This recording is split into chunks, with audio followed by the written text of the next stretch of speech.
Validating zones. What makes a supply and demand zone valid? Now, there are two simple rules that we follow to validate zones. Not all zones are going to be valid, right? Not all zones are going to be tradable. So we need to follow these rules to decide which zones are we going to take and which zones are we going to ignore, right? So rule number one, a very important rule.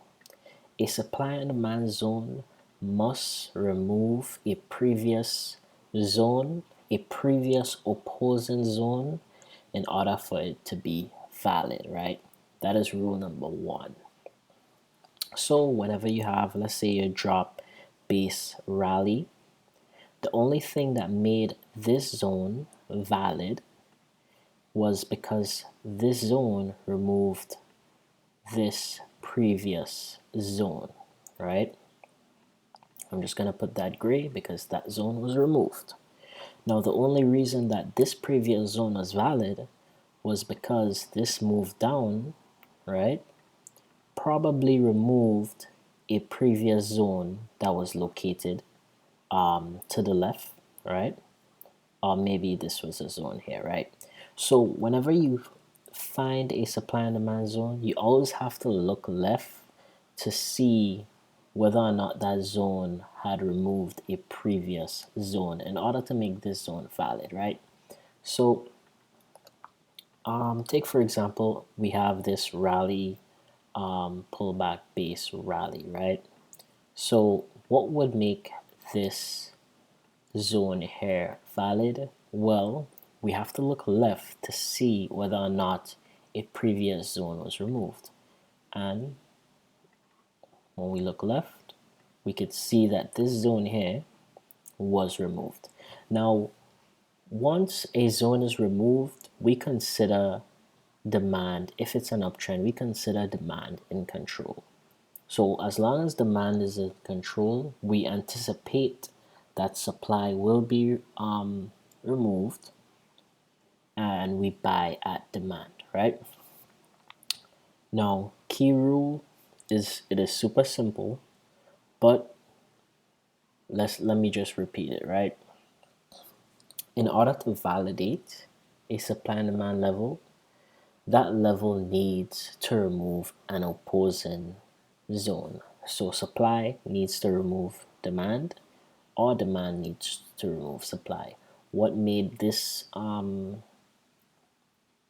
supply zone valid? Well, it removed this demand, right? What made this demand valid? It removed this supply, right? So that's one of the rules. The next rule would be the trend line rule, right?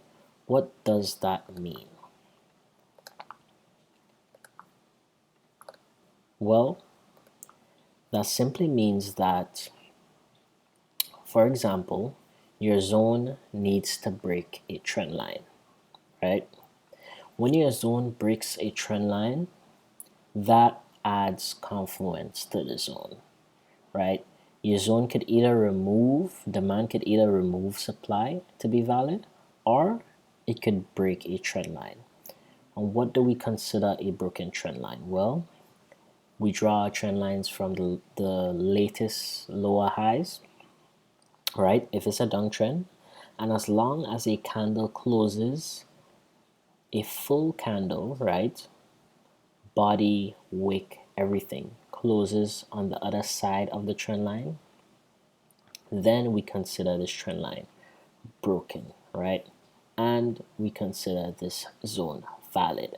So what if this zone did not remove a previous zone, but it broke a trend line? Then that zone would be considered valid, right? So for example, let's say this was our trend line, right? And we have this zone right here, the rally base drop. This rally base drop did not remove a previous zone, right? In order for the previous zone to be removed, the candle needs to push beyond the zone, right? So this would have been the base, and we could see that the candle did not push past the base, so this zone was not removed, right?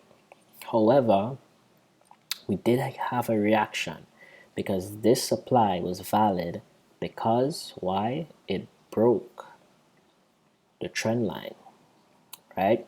And we're going to speak more about this setup in future videos, but let's just recap. The two rules to validating a zone would be the removal of a previous zone. So let's say we have a drop base drop, and then we have a rally. The only thing that will make this rally valid is because it removed a previous zone, right? And now we could decide to go long when the market retraces to profit, right? Now, in order to, the second rule would be the trend line rule. So in order to validate a supply and demand level, the level must either remove a previous zone or break a trend line with a candlestick on the other side, right? And once the market retraces back to the origin of the move that broke the trend line, then we could consider that a valid zone. So this would be where the trend line broke.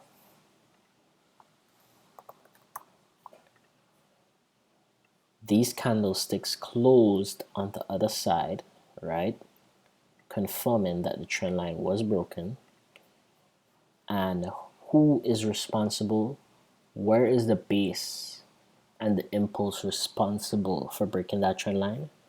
It would be here, right? The base, the impulse. So if we were to go short on this trade, it would look something like this, right? Obviously, we could drop down a few more time frames to get a precise entry, but that is the concept.